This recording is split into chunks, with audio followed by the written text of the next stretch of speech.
आज आपण नातेसंबंध शिकणार आहोत. म्हणजेच माय फॅमिली मेंबर्स. फॅमिली म्हणजे कुटुंब. कुटुंबामध्ये सर्वात प्रथम येतात ते ग्रँडपॅरेंट्स म्हणजे आजी आजोबा. यामध्ये दोघांचाही समावेश असतो.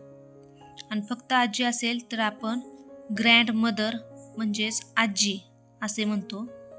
आणि आजोबांसाठी ग्रँडफादर म्हणजे आजोबा.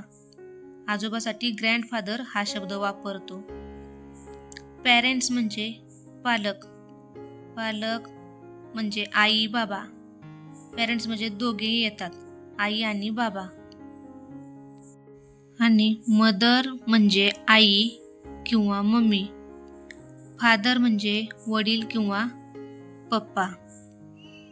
ब्रदर म्हणजे भाऊ.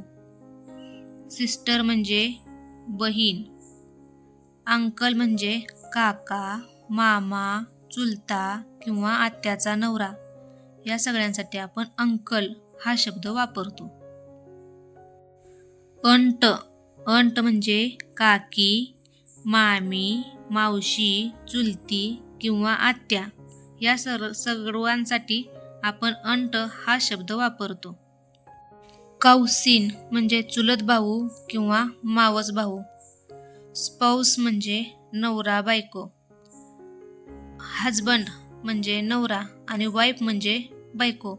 आणि नवरा बायको हा शब्द एकत्र वापरण्यासाठी आपण स्पाऊस हा इंग्रजी शब्द वापरतो. स्पाऊस म्हणजे नवरा आणि बायको.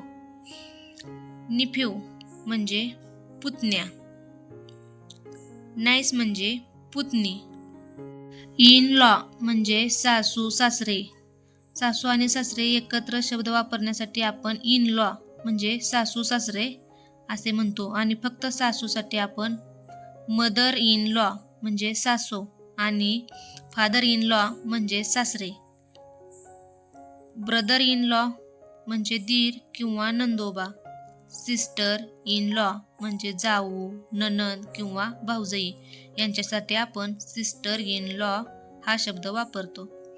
ग्रँड चिल्ड्रन म्हणजे नातवंड. ग्रँडसोन म्हणजे नातू. ग्रँड टुगेदर म्हणजे नात. चिल्ड्रन म्हणजे मुलं. सोन म्हणजे मुलगा आणि टुगेदर म्हणजे मुलगी. हे आहेत फॅमिली मेंबर्स म्हणजे आपले नातेसंबंध.